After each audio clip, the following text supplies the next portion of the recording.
Well, I'd like to welcome you all tonight. My name is Peter Christie. I'm the chairman of the North Devon Athenaeum. And for one night only, this has become the Athenaeum once again. It always was the Athenaeum, and many people in Barnstaple still call it the Athenaeum, of course, but it's now a museum. But this is where it all started. We're meeting here tonight for a very special reason. It's the 125th anniversary of the foundation of the Athenaeum. And we thought we'd mark it with something a bit different. Right, so this is Umbrella Courtship, written by William Ferederick Rock. The opening scene is in a gentleman's residence. And the gentleman is a bachelor of some 25 years called Mr. Parapluie.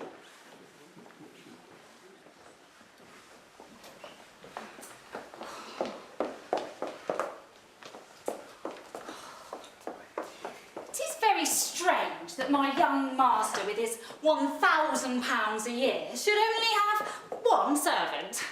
Well, he can't spend half his income. Oh, and why such a big house with his bedroom on the first floor and mine on the 6th? I'm obliged to bolt and bar the door every night for fear of thieves. Now, there's Mrs. Honeylip in the next street but one. She's got 2 lady helps. And a gentleman, John. Oh, John, he's so good looking. Oh, that's my young master now, Peter Parapluie, Esquire. Oh, Betsy, Betsy, do hope of my coat and my soaked hat. I'm dripping, dripping, dripping. Oh, now for the boot jack. Oh. Slippers! Oh, nice and warm, all right.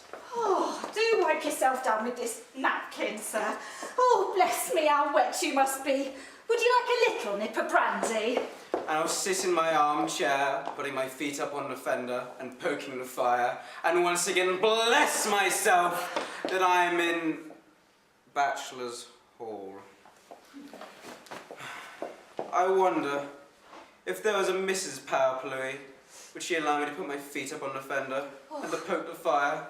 Do you think she would, Betsy? She would if she was such a one as I would choose for you. And what sort of one would you choose for me, Betsy? One that would take care that the fire didn't need poking when you came in and would let you put your feet anywhere you chose and would insist upon nothing but that you carry an umbrella. Do you think I'm afraid of little rain, Betsy? I'm not made of salt. No, more like sugar, sir. But there is one thing I hate, and that is rain. Rain? It fills the cisterns, it washes the streets, it makes the corn grow, and it pushes people back inside when they've been out long enough. Oh, dearie me. A bachelor's life surely is a lonely one. Why, sir, I know the very lady for you to make a Mrs. Parapluie. Betsy? Betsy? Where could you have been to choose a mistress instead of a master? Oh, she's young and so pretty and so very, very rich. And she must be good to have such a nice footman. Who can this paragon be, Betsy? Mrs. Honeylip, the young widow of Spring Gardens. Don't you know Mrs. Honeylip? No, no, Betsy, I just light a small fire in the next room. You've made this one far too warm. I'm in quite a fever. Bless me to have 25 years of bachelorship upset at once by one foolish conversation with a foolish maid of all work. But a widow, young and pretty and good. And that name, Honeylip, lip, tip, sip. I shall go crazy for this untasted honey. That pretty, untouched lip, at least untouched by me. Oh, there are pleasures yet in store for you, Parapluie. Oh, you must attend to your person, Parapluie. You must take care of your health, Parapluie. You must not go out in the rain, Parapluie. Oh, you must buy an umbrella, Parapluie. And so it is that Parapluie goes out to buy himself an umbrella.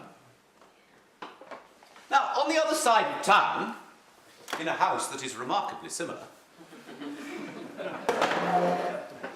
lives a widow, a young widow, by the name of Mrs. Honeylip.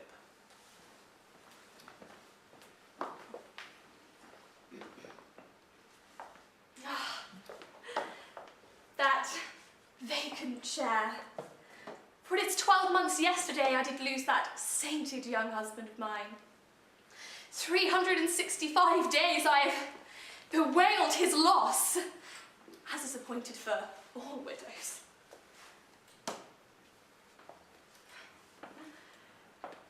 It is only in vain that I look upon this photograph. For it is only the shadow of a man instead of the substance. I cannot say, as Miss Fawcett used to say as Constance. Grief fills the room up of my absent spouse, puffs out its clothes, and so on.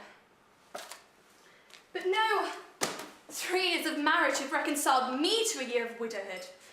And so I will take this odious bonnet, which I may as well tear, and remove this dreadful crape, which is already rusty, and pay the best compliment in my power to my first husband by looking out for a second.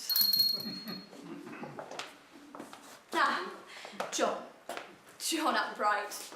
I have been looking at your black suit lately, and it seems to me to have become rather shabby. Yes, ma'am. I've worn it nearly a year. More than a year, John. More than a year, Mr. Upright. For it is 365 days and a quarter since the day of the 23rd of October, 1888. It is by astronomical computation 12 months, 1 day, and 6 hours. And now, the old moon is going to fall into the new moon's lap. And I say, go and return to your former livery, drab turned out with pink. I fear it is rather faded, ma'am.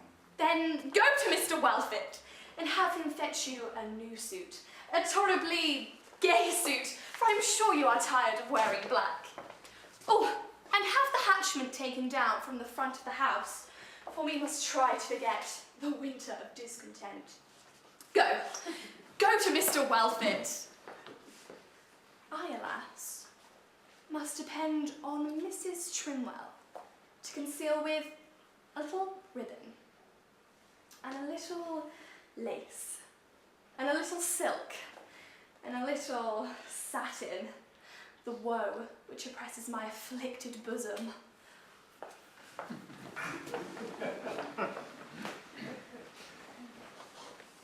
So, Mrs. Trimwell and Mr. Wellfit are given a task, which they are doing just as we speak. Our scene now moves to the outside, a street. But as you know, in a street in Devon, you face dangers, an ever-present danger from the sky. I like my new livery very much. I think it is very becoming. Drab turned out with pink is perhaps the best contrast I know. And this new hat with the silver band. What fortune I bought an umbrella. I think it shall have rain before long. Ooh, I do declare, it's large enough for 2. I dislike small umbrellas, the size of Mrs. Honeylip's sunshades. Hey, here comes the rain. Well, it won't hurt me. I'll walk up and down under the shower, if only to christen my new umbrella. Oh, what a pelting shower is this! Oh, I beg your pardon. pardon, sir. I hope I haven't hurt you, sir. Oh, dear, no. It's quite a privilege to be touched by a nice young lady like you. Come under my umbrella, my dear. Closer. Closer, or you'll spoil your bonnet. How nice. Oh, I beg your pardon, sir, but are you not Widow Honeylip's gentleman, Mrs. Honeylip of Spring Gardens? Yes, I am, my dear. And who might be the mistress of your... Oh, well, I haven't got a mistress. I've only got a master. Oh, and here he comes now. I do declare, walking as slowly as if it were not raining. But at least he's got his umbrella. Let us stand underneath this portico, my dear, for I would like to know the name of your master, and also your present name, and what you would like your future name to be. Oh, I hope you live next door. But never mind all that, because you're so kind and your arm round is so warm and comfortable.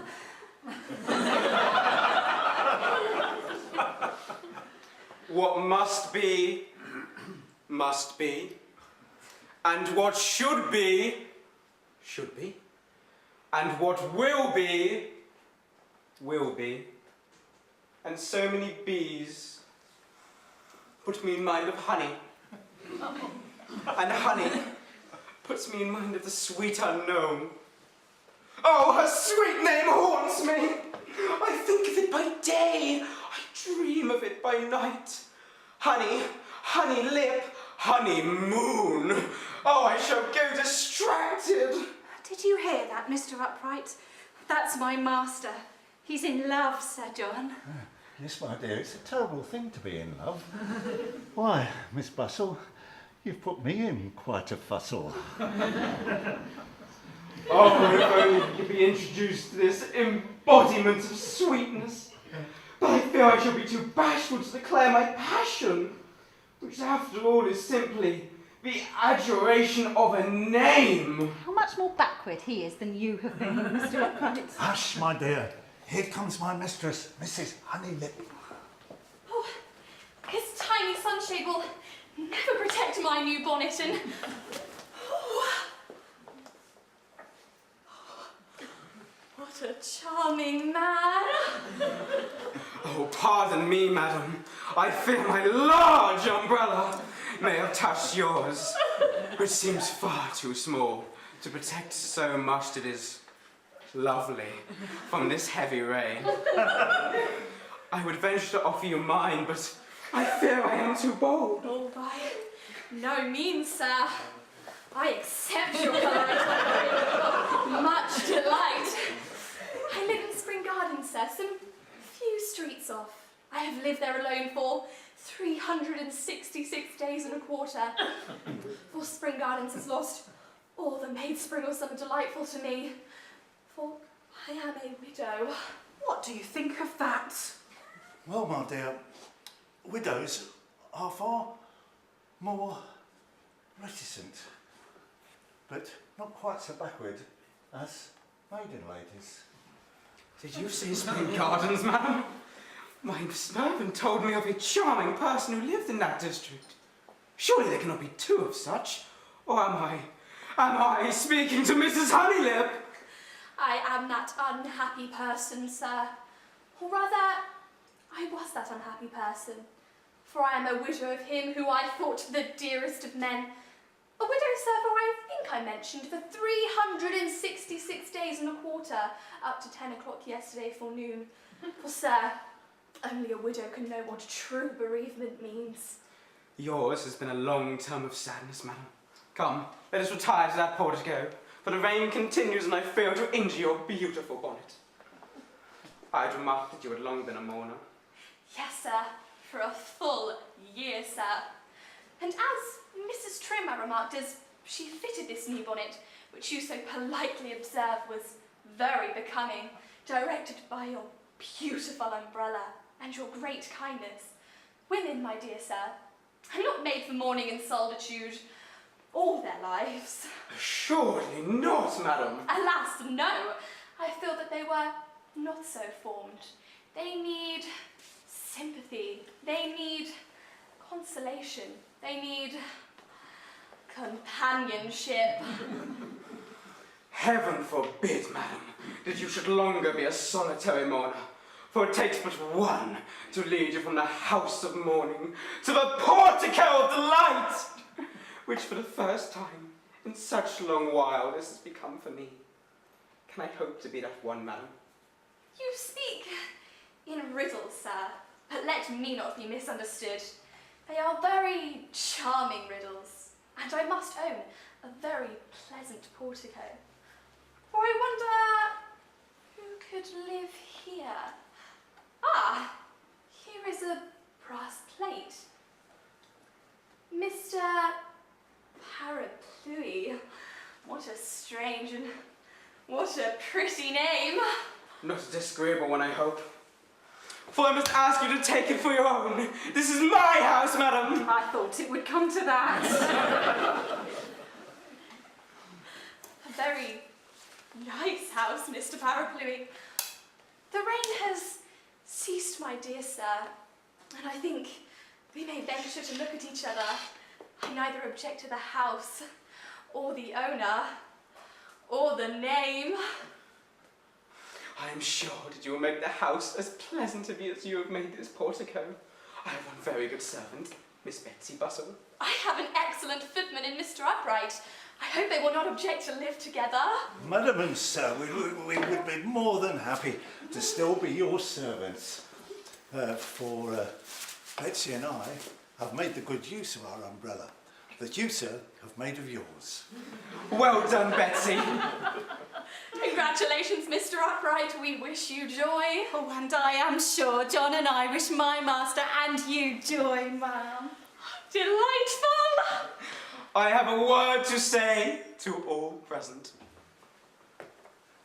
Let every man, woman, widow, widower, and bachelor go out immediately and buy an umbrella